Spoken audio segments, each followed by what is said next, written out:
Band News FM, Salvador, 99,1. Seu dia atualizado num clique. Tenha à mão a Band News FM. Só notícia, só FM. 6h13 aqui na capital baiana. A pesquisa com células-tronco abre novas fronteiras para o tratamento de uma série de doenças. Problemas cardiovasculares, neurológicos, hepáticos são alguns exemplos que podem ter novos caminhos nos próximos anos. São tantas fronteiras que é difícil até a gente tratar disso de uma maneira objetiva. E nos próximos dias acontece aqui em Salvador o 6º Congresso Brasileiro de Terapia Celular. E a gente conversa com um dos principais pesquisadores no mundo nesse assunto, que está aqui em Salvador participando do Congresso, o neurobiólogo, pesquisador da University of California, que fica lá em San Diego, nos Estados Unidos, e que é brasileiro, né? O Alisson Renato Muotri, que está aqui com a gente do outro lado da linha. Tudo bem, doutor? Olá, tudo jóia? Doutor Alisson, esses testes que você estuda na Universidade da Califórnia, os testes de remédios, fazendo especificamente com determinados tipos de neurônio, quais são as vantagens de você ter testes tão específicos em relação aos testes mais tradicionais que a gente tem em medicamentos? Tentando traduzir isso aí um pouco em miúdos. Tá. A grande inovação do trabalho é que a gente consegue usar células-tronco para fazer o que a gente chama de modelagem celular em laboratório. Ou seja, a gente, a partir de uma célula da pele do indivíduo com autismo, por exemplo, de uma da síndrome do espectro autista, a gente consegue transformar essa célula da pele num neurônio funcional em cultura. E comparando esse neurônio derivado do indivíduo afetado com o indivíduo controle, a gente encontrou diversas alterações nesse neurônio, inclusive a forma como eles se comunicam, né? Então, o que a gente conseguiu descobrir foi que existem algumas drogas que conseguem fazer com que esse neurônio autista se comporte da forma normal. Então, a gente usa células-tronco como uma forma de modelar a doença no laboratório. Então, é como se vocês usassem um neurônio, vou chamar um neurônio cobaia, né? Mas dentro exatamente do perfil da pessoa que vocês depois precisariam aplicar esse remédio. É mais ou menos isso? Correto. Esse é o primeiro passo, porque o que a gente chama de medicina personalizada.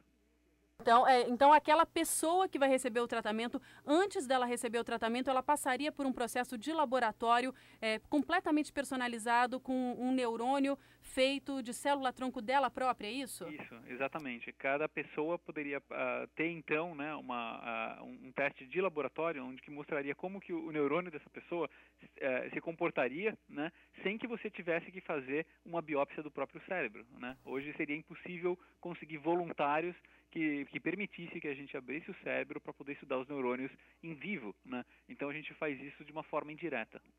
Doutor Alisson, o trabalho que você faz ele é bastante voltado para as pessoas com transtornos globais de desenvolvimento, né, que é o espectro autista, como as pessoas começam a falar. Nos Estados Unidos, isso envolve muita gente, até porque o diagnóstico de autismo lá já acaba envolvendo bastante mais gente aqui do que no Brasil, onde a gente tem muita gente que ainda não tem, inclusive muitas pessoas que a família não sabe o que tem e tratam até, às vezes, tem dificuldade até do tratamento pedagógico ou até do tratamento médico para isso. O desenvolvimento de novos fármacos e esses testes, é importante que ele ande em paralelo também aí com o trabalho diagnóstico, clínico e também o trabalho pedagógico? Não tenho dúvidas disso. É um trabalho multidisciplinar, né? Então, a nossa equipe, que é formada basicamente por biólogos, trabalha sempre em associação com grupos de médicos e associações de pacientes também. Então, todo mundo conversando junto, tentando trabalhar de uma forma coordenada, né, que melhore não só o tratamento, mas o diagnóstico. A gente sabe hoje em dia que quanto antes o diagnóstico, né, melhor o desenvolvimento da criança. Daí a importância de se detectar e fechar o diagnóstico quanto antes. Para você que ligou o rádio agora, a gente conversa com o neurobiólogo e pesquisador da Universidade da Califórnia, Dr. Alisson Renato Muotri. Dr. Alisson, como é que estão essas pesquisas aqui no Brasil? A gente sempre se pergunta isso porque a gente percebe que os avanços são bastante significativos, principalmente no exterior. A gente recebe muita notícia de avanços nos Estados Unidos, na Europa. E como é que está a situação aqui no Brasil? A gente também tem o que comemorar? A gente tem muito o que comemorar, né? Eu vejo o Brasil como uma janela de oportunidade, principalmente com a situação econômica dos Estados Unidos, que acaba afetando a parte científica também, né? Isso abre uma janela de oportunidade para o Brasil aproveitar essa situação e se desenvolver nessa área. É importante que o Brasil, né, fortaleça as colaborações internacionais, porque eu vejo que é só com essas colaborações que a gente vai andar para frente. Então, aproveitar o que eles têm de melhor e unir ao que a gente tem de melhor, que é a criatividade do brasileiro. Essa pesquisa que você desenvolve lá nos Estados Unidos, na Universidade da Califórnia, ela usa, você falava de células-tronco, Dr. Mottri, tiradas a partir das células epiteliais. Há ainda as pessoas que se arrepiam um pouco quando se fala de célula-tronco, porque houve aquela discussão lá no início, aquela polêmica toda em relação à célula-tronco embrionária e tal, mas pelo que eu conversei aqui há um tempo atrás com o pessoal do Centro de Biotecnologia de São Rafael, isso parece que no meio científico essa discussão já foi superada? Correto. Sempre, principalmente quando se discute célula embrionária humana, né, que ela é extraída a partir da destruição do óvulo, né, isso gera questões éticas e morais que no fundo é a própria sociedade que vai limitar o trabalho da ciência, né? Esse tipo de célula que a gente usa é uma célula que é derivada a partir de um outro tipo celular, né? Então não utiliza embrião humano, né? Então acaba evitando esse tipo de questão moral. Doutor Mottri, a gente estava querendo saber também informações sobre como é que anda a pesquisa aí nos Estados Unidos. A gente sabe que há uma crise muito forte, uma crise econômica que se arrasta aí nos últimos anos. E como é que isso se reflete em termos de pesquisa científica? Tem reflexos também? Tem reflexos muito sérios, né? Quando eu comecei a trabalhar nos Estados Unidos, cerca de 10 anos atrás, o financiamento, né, de pesquisa, se você submetesse um projeto ao maior órgão financiador de pesquisa, que é o NIH nos Estados Unidos, né, ele financiava até 30% das aplicações. Hoje em dia, ele financia de 8% a 10%.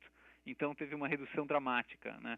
A grande vantagem que eu tenho, é por isso que meu laboratório continua se desenvolvendo, é o fato de estarmos na Califórnia, que tem contribuído bastante para o avanço da célula-tronco, né? Então, como um estado pioneiro mesmo nessa área.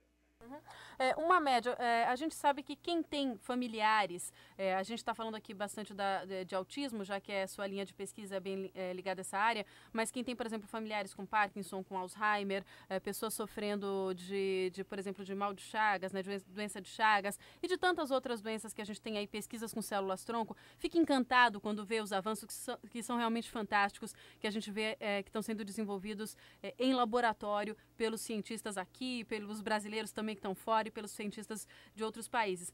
Quanto tempo, em média, leva para uma pesquisa dessa que vocês estão desenvolvendo conseguir trazer resultados para a população que acaba ficando ansiosa quando ouve notícias como essas que a gente está dando aqui de desenvolvimento de pesquisa? Cada caso é um caso, né? Cada tipo de doença segue uma linha de raciocínio diferente uma da outra, né?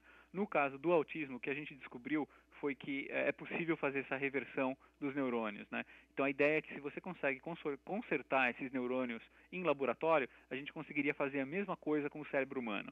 Bom, é uma extrapolação muito grande, né? Você partir de um neurônio em laboratório para o cérebro humano. Então o que a gente acha que tem que haver, né, é uma série de testes clínicos que vão ser feitos ao longo do tempo para provar a eficácia desses medicamentos. Esses testes começam desde ensaios mais simples de toxicidade e vão evoluindo em complexidade a ponto de a gente melhorar drogas e a dosagem dessas drogas no corpo humano, né? Isso tudo leva tempo, daí a paciência, né? No caso do autismo, eu trabalho com uma expectativa de 10 anos. Que já é aí para muita gente um tempo que dá muita esperança, né? Porque você tem aí duas linhas, né? Você tem alguns autistas, inclusive o pessoal da síndrome de Asperger, né? Os autistas de alto funcionamento, inclusive alguns que defendem que não querem ser curados, né, Dr. Mottri? Já outros que estão lá na linha lá mais complicada do espectro, que tem uma necessidade, realmente são mais comprometidos e que precisam de mais e mais e mais auxílio até para serem incluídos, que com certeza tem famílias aí que estão esperando ansiosamente por esses 10 anos, né?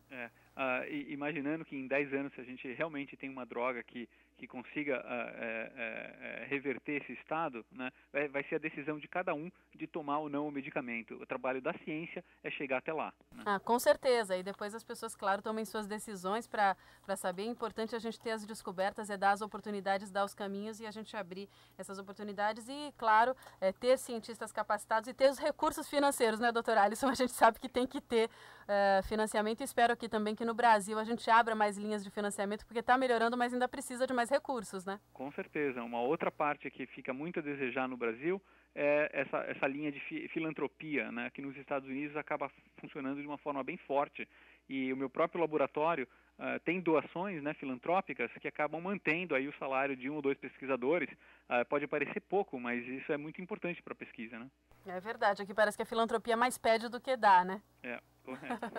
A gente conversou com um neurobiólogo, pesquisador da Universidade da Califórnia, que fica lá em San Diego, nos Estados Unidos, o Dr. Alisson Renato Muotri. Ele está aqui em Salvador, participa do 6º Congresso Brasileiro de Terapia Celular, que reúne mais de 1.000 pesquisadores, profissionais da área, estudantes, professores também, discutindo aqui as novidades da terapia celular, que é realmente uma das grandes fronteiras da medicina, da ciência e que traz aí para tantas áreas da saúde da gente, perspectivas para a nossa longevidade, para a qualidade de vida, e vamos ver aí nos próximos 10, 20, 30 anos quanta novidade pode surgir a partir desses laboratórios. Doutor Alisson, muito obrigada pela conversa aqui com a gente, parabéns pelo seu trabalho, pela sua dedicação, e a gente espera receber você mais vezes aqui em Salvador. Com certeza. Obrigado, Gabriela. Obrigado, Felipe, pela oportunidade aí de esclarecer algumas dessas dúvidas. Agora em Salvador, 6h23. Band News FM Salvador. Só notícia, só FM.